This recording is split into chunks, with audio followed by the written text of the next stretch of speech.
Today we want to shift the tune of our conversation and go toward what are the benefits, upsides of expectations.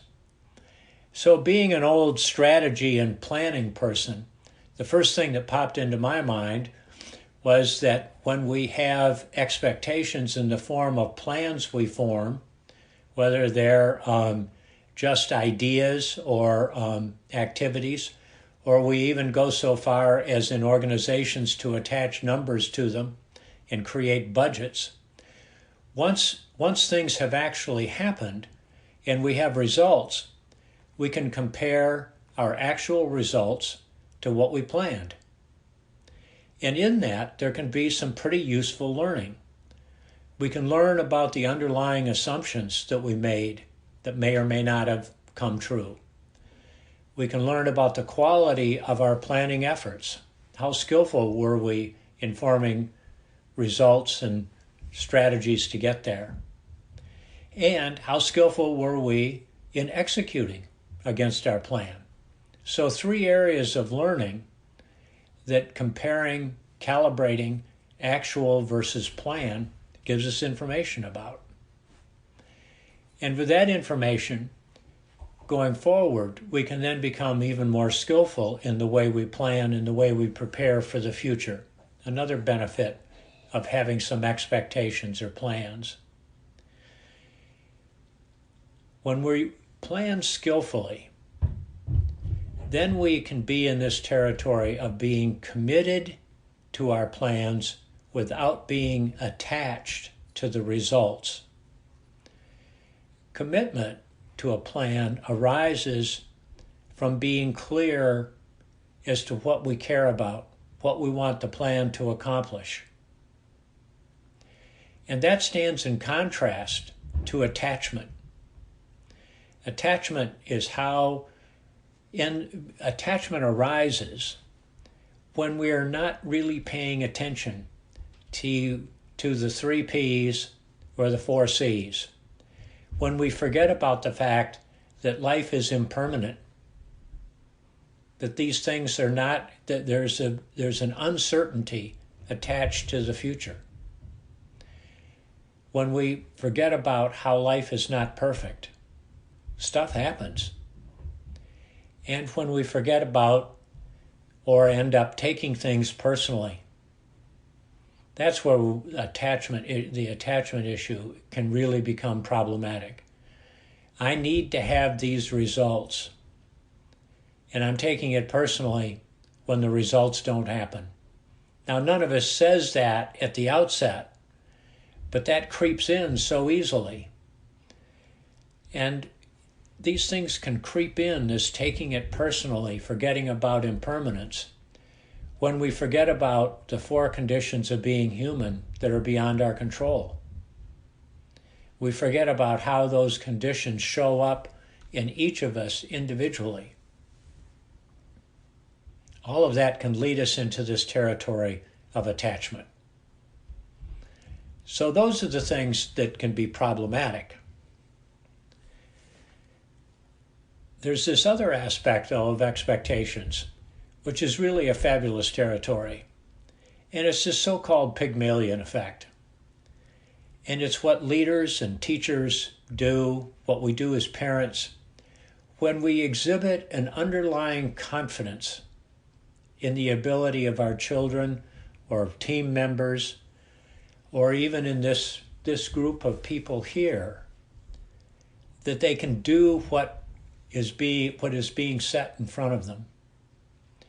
And that I create conditions, that other teachers and leaders create conditions in which people can succeed. And creating conditions is very different from controlling behavior. You know, I see my longtime friend Sandy Berry in the upper right-hand corner here, and he was always a model for me when we were working together as a business organizational leader, because he was so good about creating conditions for people to succeed. And he wasn't about trying to control them. And even though I couldn't have used those words to describe what he was doing at that time, it came through pretty clearly, and it helped me shape my own behavior. When we create conditions, what we're pointing toward is helping people evolve and learn. We all have the opportunity to evolve our own unique ways of showing up in the world, evolve in a way that helps us find resonance and alignment between our unique gifts and what the world needs. And we support learning. The territory of inquiry. What's been happening here? What can I learn from what happened? It's not so much about, oh, these are my weaknesses and I need to fix them, but rather, what are my learnings here? What have I come to understand about myself, how I show up in the world, and how that lines up with the world? A lot of this has to do with being aware, of having an awareness of the difference between imposing expectations that have elements of control and attachment in them versus offering expectations that are about creating conditions for people to evolve and learn. In our own awareness, we can if we practice mindfulness and have cultivated this awareness, we have this understanding of an appreciation of how our own thought patterns go, of what our inclinations are, of where we are vulnerable to not recognizing, not dealing with impermanence, the fact that life's not perfect and that we don't need to take it personally. The awareness there is so important. So let's roll into a practice about this and see what the experience is.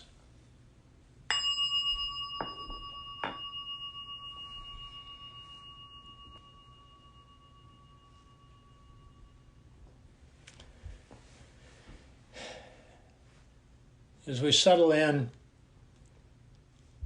to the spaces we're in, to the surfaces we're sitting on, we might begin by taking a couple of deep breaths.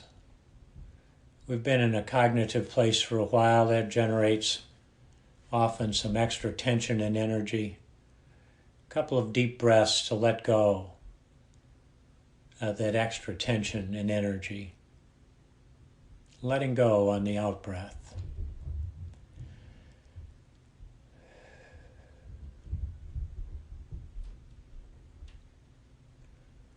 And softening.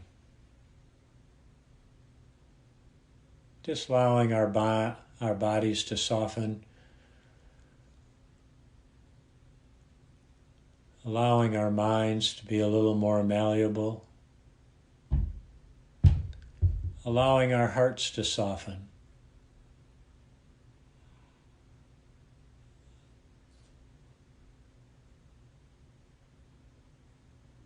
Feeling a sense of connection to the space we're in, to ourselves, to this community, and allowing our attention to go to our breathing. Paying attention to how our breath shows up in our bodies, noticing the specifics on the in-breath, the specifics on the out-breath.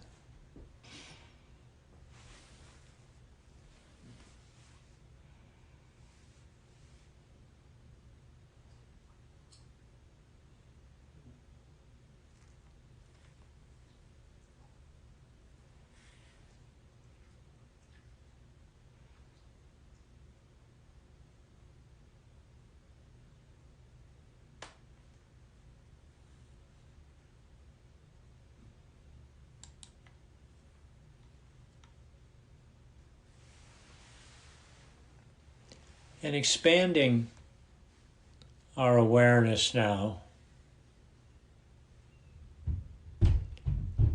to consider a couple of experiences in our lives.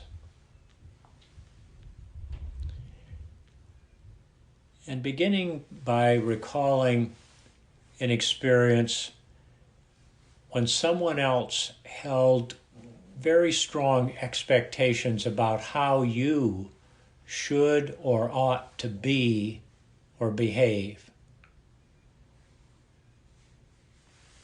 Someone else holding strong expectations about your behavior. And recalling the specifics of that experience.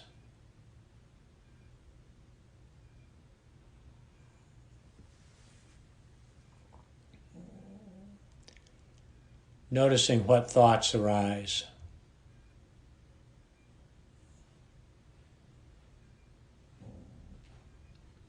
What emotions are arising.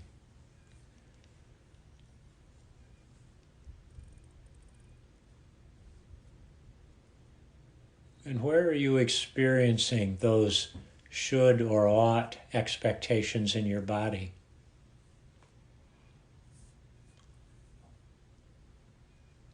And resting your attention on that physical sensation.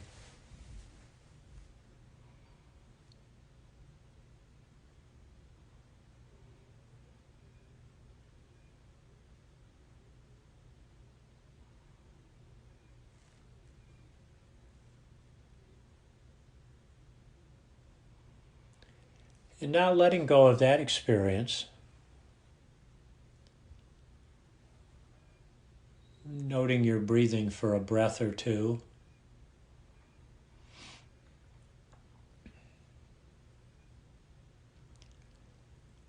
And recalling a rather different experience. A time in your life when someone or some circumstance created conditions that allowed you to evolve into your whole self, that supported your learning.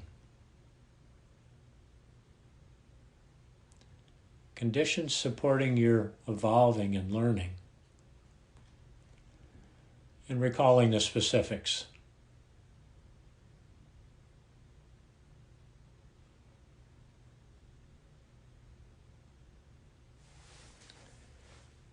Noticing what thoughts are arising.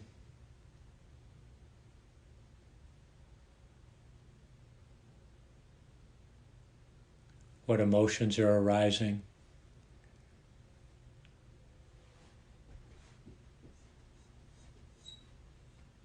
And again, focusing on where this experience is showing up in your body.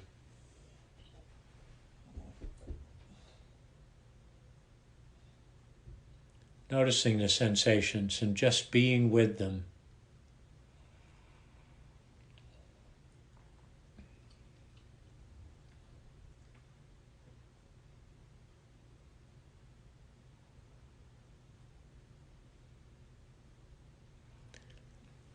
And letting go of this experience and taking a moment to reflect on the difference in your experiences between when somebody was feeding you a lot of shoulds and oughts and someone was supporting your evolving and learning.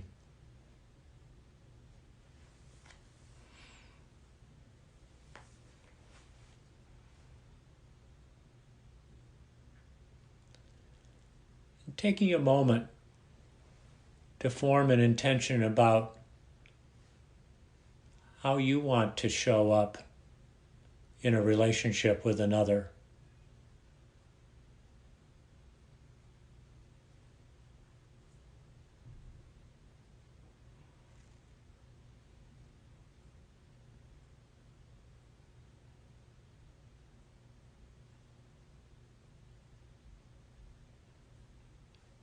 How you want to show up. Somebody who's controlling and attached, or somebody who's creating conditions for evolving and learning.